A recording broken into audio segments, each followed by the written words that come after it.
ہم آپ کے سامنے موسیٰ اور فرعون کا صحیح واقعہ بیان کرتے ہیں ان لوگوں کے لیے جو ایمان رکھتے ہیں۔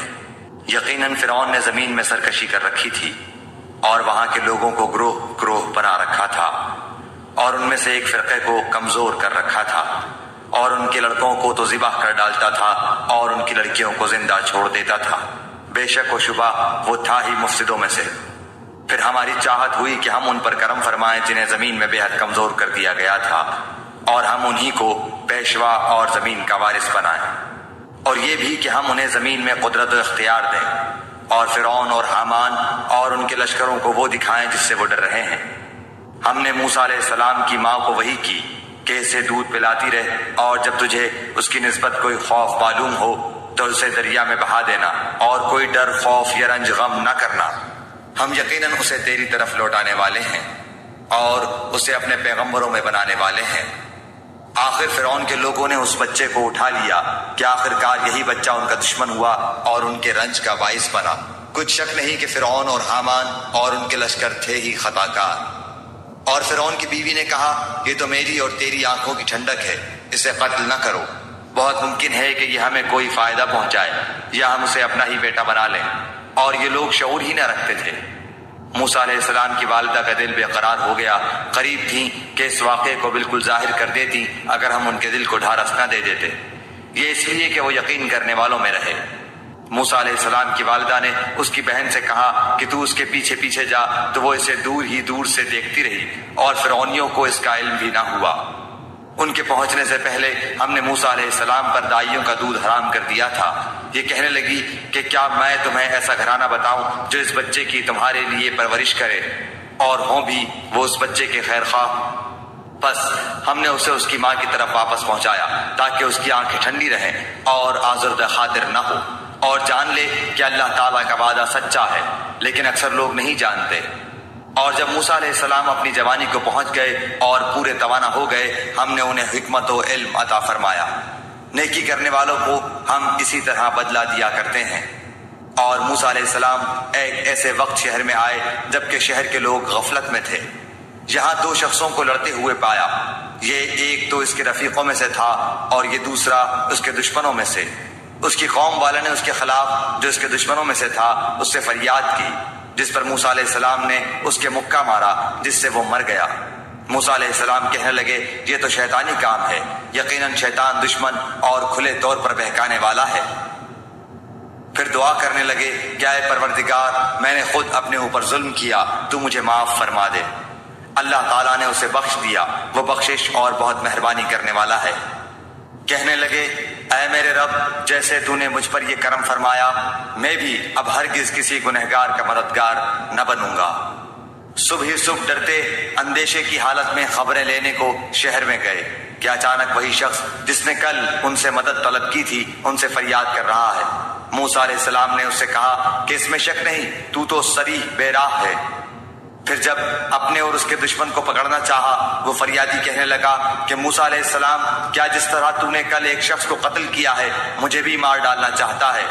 تو ملک میں ظالم و سرکش ہونا ہی چاہتا ہے، اور تیرا یہ ارادہ ہی نہیں کہ ملاپ کرنے والوں میں سے ہو۔ شہر کے پرلے کنارے سے ایک شخص دوڑتا ہوا آیا اور کہنے لگا، اے موسیٰ، یہاں کے سردار تیرے قتل کا مشورہ کر رہے ہیں، بس تو بہت جلد چلا جا، مجھے اپنا خیر خواہ مان۔ بس موسیٰ علیہ السلام وہاں سے خوف زدہ ہو کر دیکھتے بھالتے نکل کھڑے ہوئے، کہنے لگے، اے پروردگار، مجھے ظالموں کے گروہ سے بچا لے۔ اور جب مدین کی طرف متوجہ ہوئے تو کہنے لگے، مجھے امید ہے کہ میرا رب مجھے سیدھی راہ لے چلے گا۔ مدین کے پانی پر جب آپ پہنچے تو دیکھا کہ لوگوں کی ایک جماعت وہاں پانی پلا رہی ہے، اور دو عورتیں الگ کھڑی اپنے جانوروں کو روکتی ہوئی دکھائی دی۔ پوچھا کہ تمہارا کیا حال ہے؟ وہ بولی کہ جب تک یہ چرواہے واپس نہ لوٹ جائیں ہم پانی نہیں پلاتی، اور ہمارے والد بہت بڑی عمر کے بوڑھے ہیں۔ بس آپ نے خود ان جانوروں کو پانی پلا دیا، پھر سائے کی طرف ہٹ آئے اور کہنے لگے، اے پروردگار، تو جو کچھ بھلائی میری طرف اتارے میں اس کا محتاج ہوں۔ اتنے میں ان دونوں عورتوں میں سے ایک ان کی طرف شرم و حیا سے چلتی ہوئی آئی، کہنے لگی کہ میرے باپ آپ کو بلا رہے ہیں تاکہ آپ نے ہمارے جانوروں کو جو پانی پلایا ہے اس کی اجرت دیں۔ جب حضرت موسیٰ علیہ السلام ان کے پاس پہنچے اور ان سے اپنا سارا حال بیان کیا تو وہ کہنے لگے، اب نہ ڈر، تو نے ظالم قوم سے نجات پائی۔ ان دونوں میں سے ایک نے کہا کہ ابا جی آپ انہیں مزدوری پر رکھ لیجئے، کیونکہ جنہیں آپ اجرت پر رکھیں ان میں سے سب سے بہتر وہ ہے جو مضبوط اور امانت دار ہو۔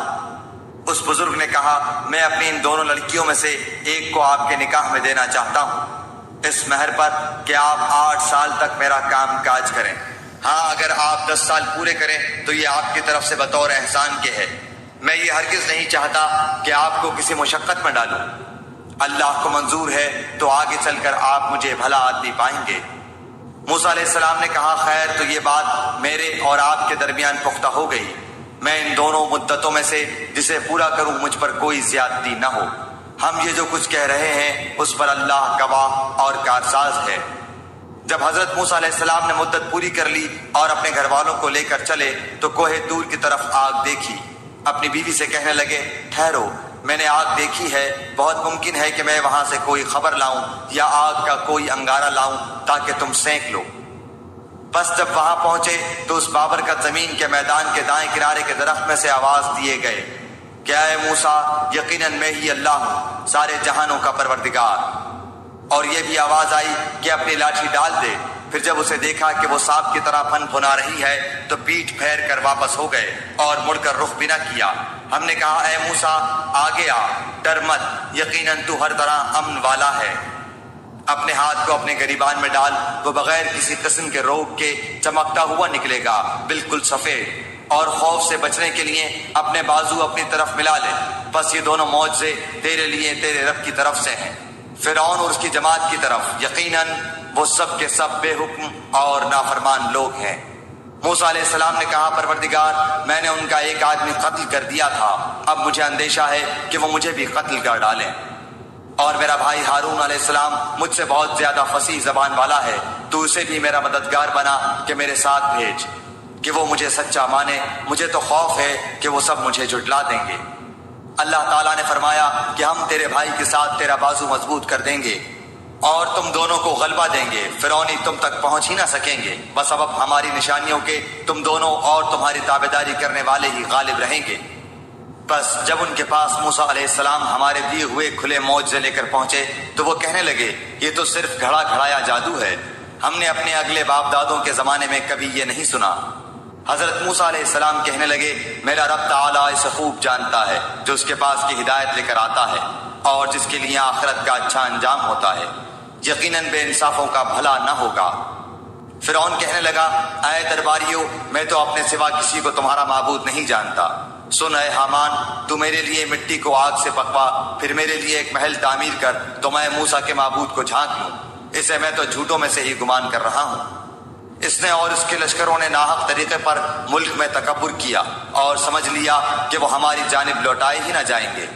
بالآخر ہم نے اسے اور اس کے لشکروں کو پکڑ لیا اور دریا برد کر دیا۔ اب دیکھ لے کہ ان گنہگاروں کا انجام کیسا کچھ ہوا۔ اور ہم نے انہیں ایسے امام بنا دیے کہ لوگوں کو جہنم کی طرف بلائیں اور روز قیامت مطلق مدد نہ کیے جائیں۔ اور ہم نے اس دنیا میں بھی ان کے پیچھے اپنی لعنت لگا دی اور قیامت کے دن بھی وہ بدحال لوگوں میں سے ہوں گے۔ اور ان اگلے زمانے والوں کو ہلاک کرنے کے بعد ہم نے موسیٰ علیہ السلام کو ایسی کتاب عنایت فرمائی جو لوگوں کے لیے دلیل اور ہدایت و رحمت ہو کر آئی تھی تاکہ وہ نصیحت حاصل کریں۔